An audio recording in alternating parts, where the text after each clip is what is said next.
One of the many new industries no one would have predicted is organic clothing made from New Zealand merino wool. Here in New York City and in more than 40 countries around the world, people are buying Icebreaker.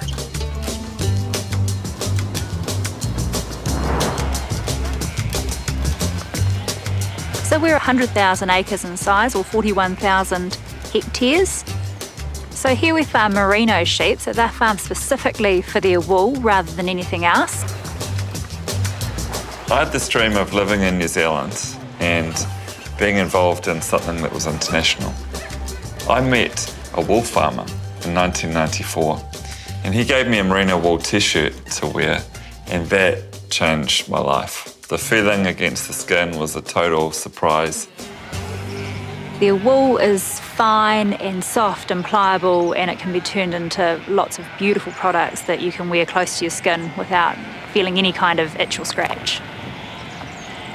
So I thought, maybe this is it. So the question was, how can we find a way to get other people to experience this, right? And to do that, you just build a business. So I just kind of locked myself in my bedroom for about 3 months and dreamed. And then Jeremy Moon created Icebreaker. His idea was to make outdoor clothing from natural wool and sell it worldwide. The first step was to get the wool. And he came and saw Mum and Dad when he first sort of thought up the idea and wanted to have a go at it. He'd just finished university and he had an old leather suitcase that had been his grandfather's, and he had some samples of the types of garments he wanted to make.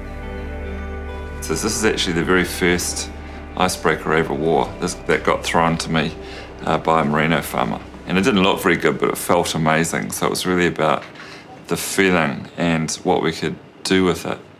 Even in New Zealand, everything was synthetic. It was the big irony of the outdoor industry.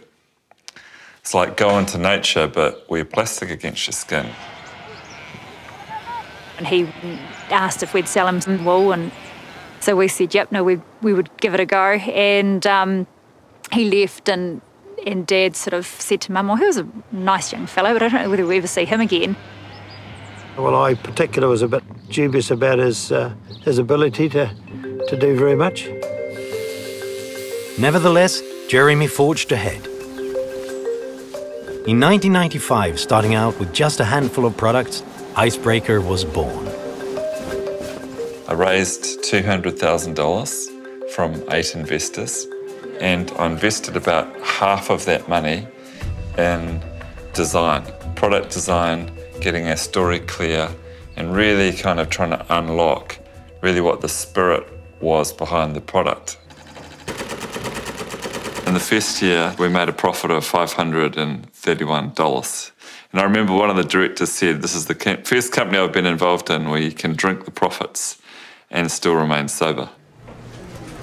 Then Sir Peter Blake, winner of the Whitbread Round the World race, as well as 2-time winner of the America's Cup, put Icebreaker on the map. Peter Blake took a pair of Icebreaker underpants on the ultimate road test, the sea. He wore the same pair of long johns for 43 days and 43 nights. Part of the Icebreaker strategy was to sell the story and the ethics behind the clothing. Sustainability is at the heart of the business. It doesn't make sense to be a crusader for nature and natural fibres without taking responsibility for all of the choices and how a product is built. Our fibre goes to a German spinning plant based in Shanghai, the highest tech, lowest emission plants in the world, which then goes to a Japanese, Chinese joint venture textile plant, the best I've ever been in. That means we can get access to the newest technology, the best innovation, and the cleanest, highest quality environmental standards. So it's very, very different. After a couple of years, it was pretty obvious that he was onto a good thing. Icebreaker now buys merino wool from over 140 farms, covering 2 million acres. Most recently, the company signed the largest wool contract in New Zealand's history. Pre the reforms, Icebreaker could have survived for a period of time, and we would have then died because we would have been forced into being less competitive than the people that want to copy us, and ultimately would have been a demise. There's no way we could have built Icebreaker. We've had a long-standing relationship with Jeremy. 20 years later, he's still buying the majority of our wool. He always saw it, I think, as something that was global and something that would appeal to people all over the world. Bye.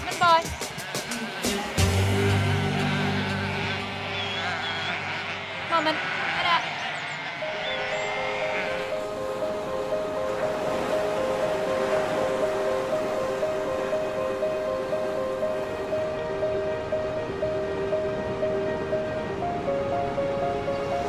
Here on this island nation of 4.5 million people, Kiwis rewrote the book on how an effective government and a free economy can work together. New Zealand has shown that a healthy, sustainable economic system can lead to a healthy, sustainable environment. The New Zealand experience, I think, should resonate and is relevant for big countries. You don't need to live with lobbyists and earmarks. Just start with decent public accounts. Just start with, fiscal responsibility codes that really matter. More industrial, but a lot more contemporary. So it was a huge upheaval. The speed was tough for a little country like New Zealand to handle, but I don't think anyone would debate it wasn't the right thing to do.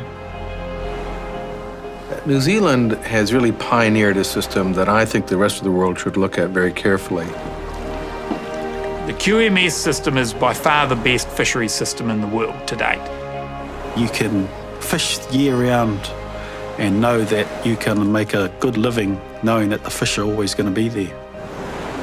The reason is they got the rules and the incentives and the rights in order and instituted property rights in fish, and it worked. We have no doubt we've got a really great fishery out here. What an environment, It's actually a privilege to fish in a natural resource in New Zealand. Good weather, bad weather, we're outside doing it and loving every minute of it. In some ways, the pace of change forced some radical changes in farm management, radical changes in how we marketed and did things. But the pain was over and we moved forward relatively quickly, in hindsight. At the time, it wasn't too much fun. But we got through it, but now we're strong, So in America, you have constant controversies about whether agriculture can really run on a free market, whether farmers can survive without subsidies. New Zealand showed that they could. I think that New Zealand is an enormously different New Zealand to the New Zealand of the 70s and the early 80s. It's a far more worldly, vibrant, open place. I think Roger Douglas will be remembered and his work will be studied for a long time. He realized that the country was going to go down the drain if he did not propose something. And he had the courage to do it, and I think that was really quite remarkable.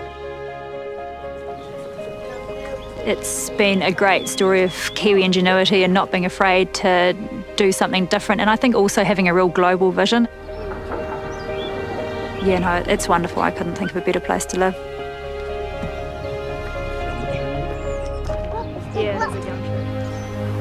New Zealand's reforms restructure the government itself, but also the government's relationship with industries and banking, ultimately creating job opportunities, growth and accountability on all sides.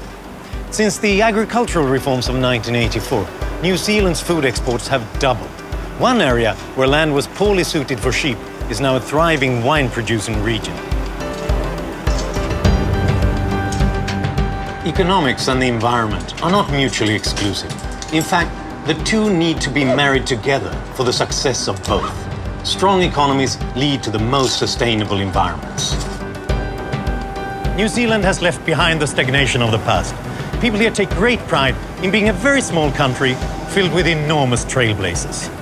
After all, this is the country that invented bungee jumping.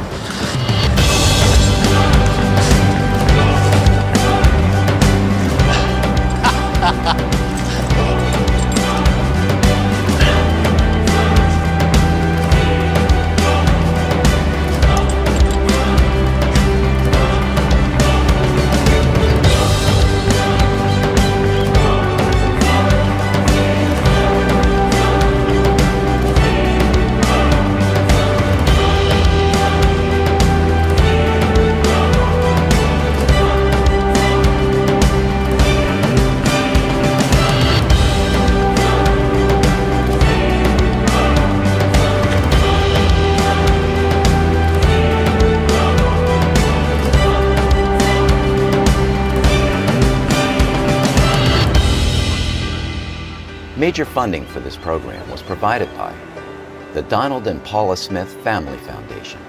Additional funding was provided by Donors Trust, Incorporated. Trailblazer, the New Zealand story, is available on DVD. For more information or to order a DVD of this program, call 1-800-876-8930 or visit www.freetochoose.net.